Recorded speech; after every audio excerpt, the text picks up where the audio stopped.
In 1999, Morpheus offered Neo a choice between a red pill and a blue pill. In 2018, this country fractured between red and blue. In 2022, I'm here to tell you that if you really want the truth, more voters are neither red or blue. Yet, they have no representation, no choice, and no options. They have to choose between candidates chosen by the red people or the blue people. I'm David Esrati, and I'm running for Congress as an American, as in red, white, and blue. I'm a veteran, an activist, and a small businessman. I'm asking you to join me in reminding the professional politicians in Congress who their bosses are. I support ranked choice voting, campaign finance reform, and a verified voter information system, all so we can stop having the best politicians money can buy. It's time to elect a veteran who will work for you, no matter what color they want to label you. Please go to electesrati.com and learn more. I'm David Esrati, and I approve this message.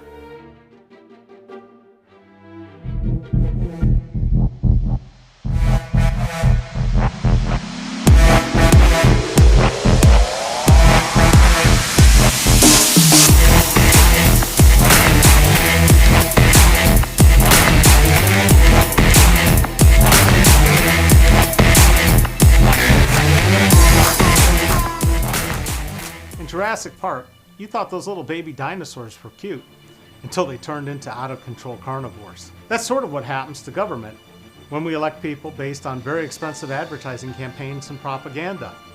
I'm David Esrati. I'm a veteran and a small businessman running for Congress. You don't want professional ad people and pollsters to sway your vote. All those hot-button issues like gun control, abortion, borders are all politicized to stop you from voting rationally. And thinking rationally seems to be in short supply these days. Most Americans have been voting against their own best self-interest for a long time because we've allowed money to buy our leaders. 1 million Americans died in the last 2 years because our leaders couldn't lead. It wasn't that hard. Mask, distance, test, and then vaccinate.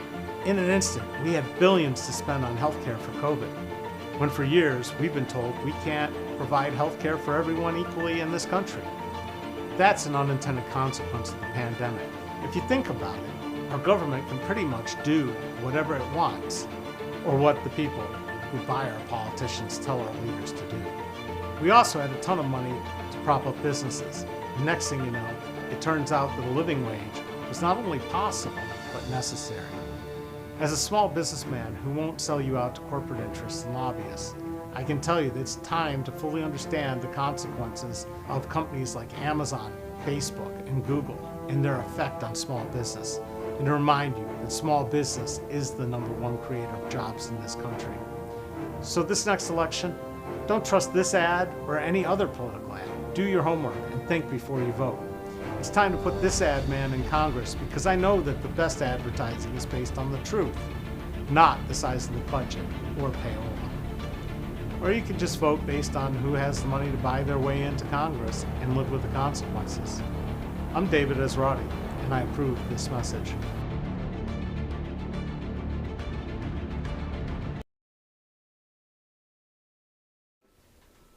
Hi, I'm David Esrati, and I'm running for Congress. It's Monday. It's October. It's the 10th, and the election's coming up soon. And it's 4 p.m. Siri's telling me what time it is. That's great. Anyway, I spent Saturday out at the Yellow Springs Street Fair talking to voters. Lots of voters. This is something Mike Turner never does. It's part of the reason I do this live stream. So I can be here and respond to people and answer their questions and talk to them and, get input. And the plan is, once I get to Congress, to continue doing this, telling you what I did in Congress that day, what I didn't do, what's coming up the next day, why, get your input, discuss things, let you know what your elected representative does.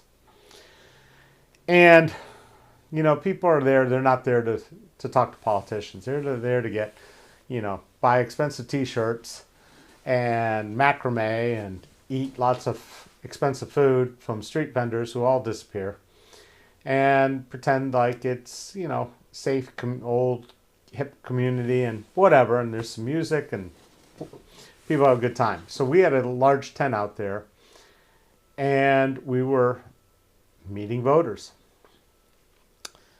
And I was handing out my campaign lit, and I would say, hi, my name's David Esrati. I'm running for Congress against Mike Turner. And wouldn't you know it, the moment I said Mike Turner, there were some people that just turned real quick and said, give me that. So there were a lot of people who weren't that happy about Mr. Turner. There were some that said, oh, they live somewhere else. They're not in my district. And that was true. We talked a bit. There were some that were in my district and didn't know. And there were some in Clark County where I can't tell you if you're in my district or not unless I look you up. But overwhelmingly, I would get tested, litmus tested, with a couple different questions. One, of course, was what party. And that wasn't even the most frequent. But, I'm running against Mike Turner. I've told you that. You should know. And I would say Democrats. And sometimes they'd say, no frickin' way. And I point to my shirt, which said, defund politicians. I say, hey, look, you got to at least agree with me on this. And they liked the shirt. But the other question that kept coming up was, who won the 2020 election? And they were being rather coy. They weren't giving me any sense of, I'm like, Biden won. But what I really wanted to say was the truth. The billionaires won. We didn't win. American public didn't win. American public got bamboozled again. Our whole system is rigged. It is so wrong, it is so screwed up, that by the time the primary rolled around in Ohio, I didn't have any choice but Biden. Zero. If I wanted to vote for Mayor Pete, nope. If I wanted to vote for anybody else, nope. They were all gone. That in itself is a major problem. Okay? American public already is getting screwed. And the reality is, we got screwed when Trump got elected because he didn't win by a majority either. He won because the Electoral College is rigged to help small states box way above their weight class. And that's a problem. And that's, the system has just been abused and twisted and fixed so that we get people we don't necessarily want in office. And some of them never go away. So one of the things that happened, was January 6th. And right here on my campaign lit, right on it. Maybe not this one. It does. It says, I'm running for Congress because January 6th scared the S ! T out of me and should have scared you too. It's right there. And we don't believe in elections and a smooth turnover of power anymore, do we? Because there's still a whole bunch of people that are denying that the election was won by Joe Biden. You didn't see that after the Gore-Bush election. Gore conceded, moved on. We had a peaceful transfer of power. And there you had it. George Bush won an election because 5,000 people in some county in Florida got bamboozled with a badly designed ballot, and they thought they were voting for Gore, and instead they were voting for Pat Buchanan. The system's been broken for over 20 years, if not even longer than that. Our democracy is not a democracy anymore. How do I know that? Well, let's look at all the factors that we have. First off, we've got Republicans screaming left and right that mail-in ballots are insecure. And just for the first time in eons, all of a sudden now we've got people robbing mailboxes right before the election here in Montgomery County. And people are saying, well, is this something new, or is this going to screw with elections? Are they trying to get ballots? And then you got this movie that one of the viewers of this show likes to talk about, where they said there were 2,000 mules hauling in ballots and putting them through the system. All of this has been dispelled and disproved. But, the reality is we need a reset on the whole political system. We need a reset where we actually pick our politicians, not the parties, not the billionaires. We need a system where you pick who you want, not who you can least hold your nose over. The fact that we only have two choices in all of these elections is a problem. And more as they've gotten divided, they've gotten split farther and farther apart. This divide and conquer thing, it's been around for 3,000 years plus. I mean, that was premise of Sun Tzu. And Donald Trump and his party have managed to totally split this country apart and have us believe that there are red media and blue media and fake news and real news and all this stuff. And it's been a disaster. We can't have civil discussions. We can't have debates. Mike Turner's afraid to debate me. You're going to see a debate tonight at 7 between J.D. Vance and Tim Ryan. And they're going to just talk about meaningless bullcrap that's not going to fix anything. They'll point fingers, they'll scream, they'll yell. They'll make all kinds of bogus claims. They've spent bazillions of dollars on bad commercials and it don't tell you a damn thing. Where will that be broadcast? It will be on, I believe, NBC Channel 2. Okay. So it'll also be online. But you can watch that. Sometime soon this week, we're supposed to also see the January 6th Commission meet back up on prime time. I think that's scheduled for Thursday, but I'm not confirming. That one I will stay home and pop the popcorn for, because I have a feeling it might be the end when they finally pull all the pieces together and explain how Donald Trump did everything he could to tear this country apart and create an insurrection and continue his reign of ineptitude in this country. But back to these questions, what do you think happened? Who do you believe won? And it's not, we didn't win. Look at you can blame the Bidens for the economy. You can blame the Biden administration for all these things. None of that is relevant. The reality is this country has been taken away from us. In the span that Mike Turner's been in office, we've gone from 300 billionaires to 617 billionaires. All of us played Monopoly as a kid. I'm pretty sure all of us did. And you all understand that once somebody has all the property and has hotels on everything and has all the money, the game is over. The game's been over for over 20, 30 years in this country. We're playing with the scraps that they leave us. The American public deserves better. And the systems that we have to change immediately are, if we have voter registration systems, we damn well sure how to have donor registration systems so you can tell in real time who's giving money. Number 2, eliminate all this dark money hidden behind 501c4s. That's just got to stop, because frankly, if you can't sign your name to it and say who you are and what you said, don't say anything. Shouldn't have the right. Okay? because all this dividing is costing us way too much. Third, we need to move away from this two-party system because the two parties are no longer as relevant as all the undecided people who refuse to go and vote in primaries because they don't want to say they're a Democrat or a Republican. And in Ohio, you can't even vote for a Green Party or any of the rest of them because they haven't garnered enough votes in a presidential election or in a gubernatorial election to even be recognized as a party. Screw the parties. Vote for people based on their body of work, their credentials, their community activism, their leadership, their ideas, not on whether they have a D or an R. I tell people it says D next to my name, but that stands for David.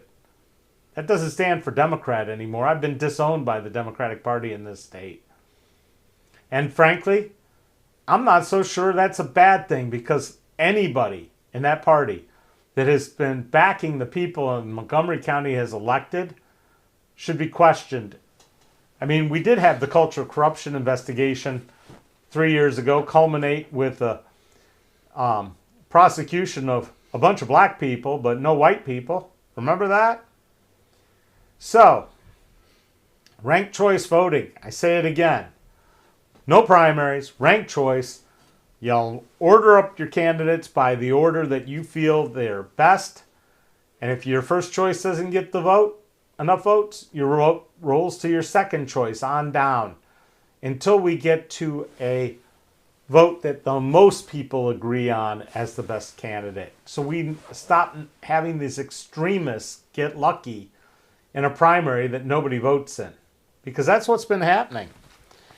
So again, I'm glad we have a few more people. If you want to interact, ask a question, go ahead and put something in the comments. I can see them on YouTube. I can see them on Facebook. But this system that we have right now, less than 1/100th of 1% of the people donate in this country. And of that tiny fraction of people who donate to campaigns, something like 60% of the money is coming from billionaires and multi-millionaires. It's not coming from you or me, the rest of us who are sitting there trying to figure out how to put gas in the tank, milk on the table, pay the rent, pay the insurance, and hope that we don't get sick so we have to go bankrupt to get health care. This is not the America we were told was that shining example sitting on the hill.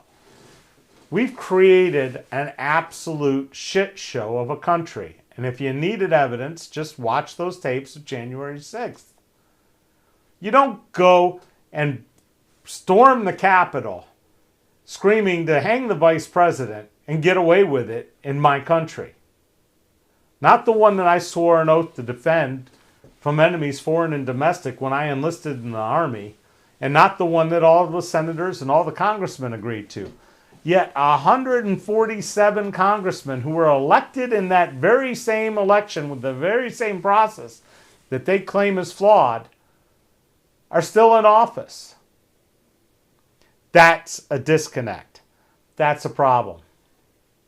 Can't do these things. You can't have hypocrites. Now you might laugh if you go in to listen to my Esrati raps video, which is also on this channel, where I rap for 5 minutes of very painful pitch and tone, but the words are true.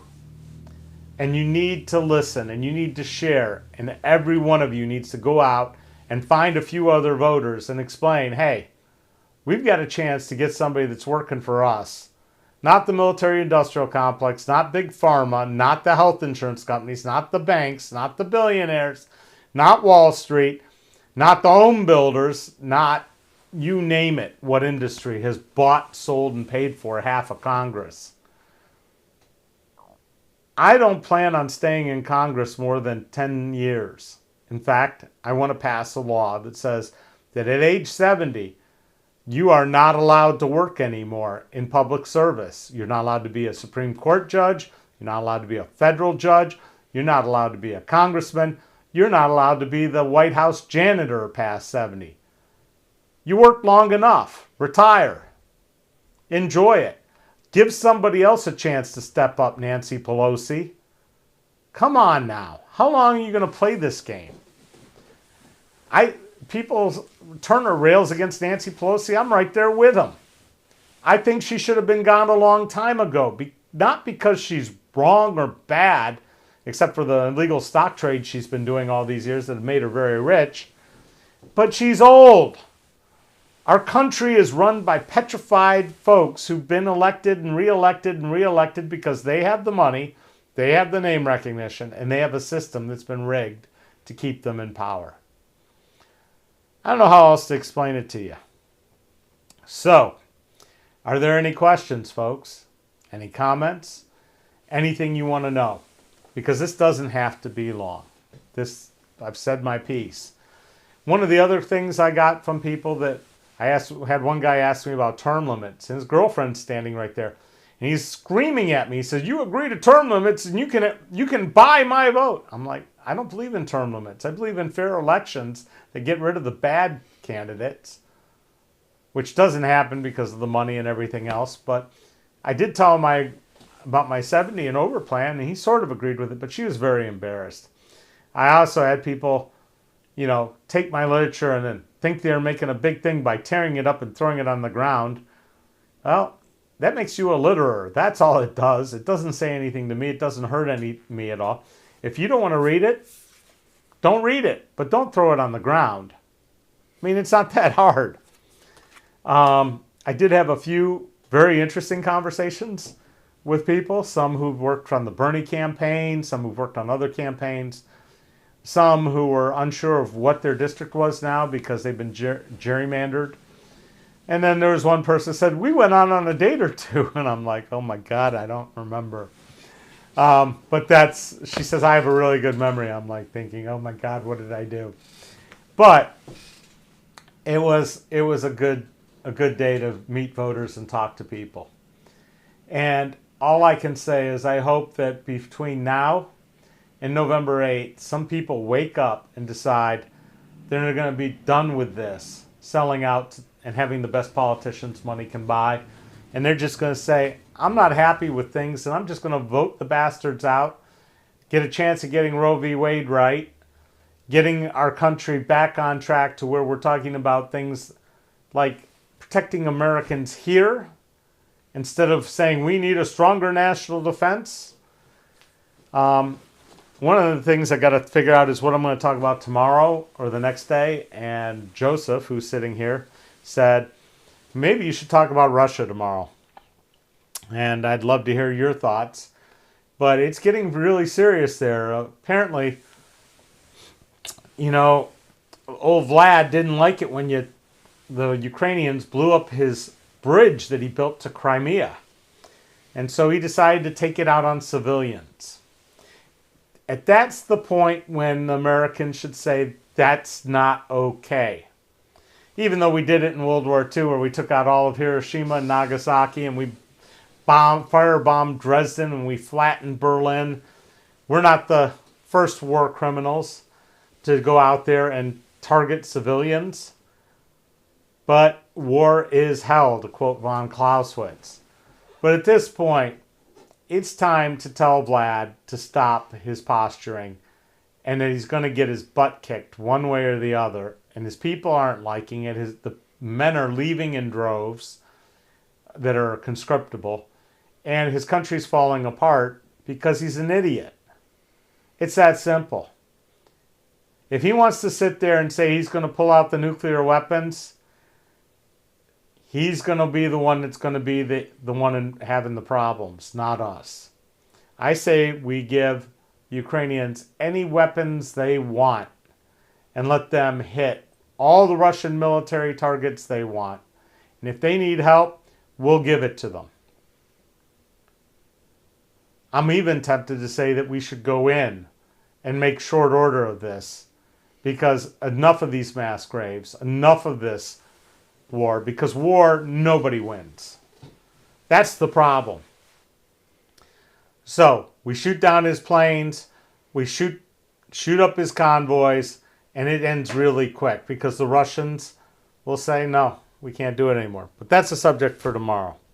Anyway, I'd like to thank the few of you that are in here today. If you got any questions, leave it in the comments. Make sure you hit the like And then the little subscribe bell so you know when we go online every day at 4. We'll be here every day at 4 with a different topic and a chance to talk. I really appreciate you for watching and tuning in. I'm sending out my regards to my friends in Florida who maybe have water and electricity now, thanks to Ian, but are still roughing it. And thank you for tuning in and watching. And hopefully, about a month from now, you might have a new congressman. One who will work for you and not the military-industrial complex, not Donald Trump, not election deniers, not the pharmaceutical industry, not the people who want to charge you $1,000 a month for insulin. You'll have somebody to work for you until you get rid of me. Because I stopped doing that. I stopped working for you. I stopped communicating. I stopped showing up at town halls and talking to people. I stopped having an open door. I stopped trying to do what's right for America. Thank you very much. We'll see you tomorrow.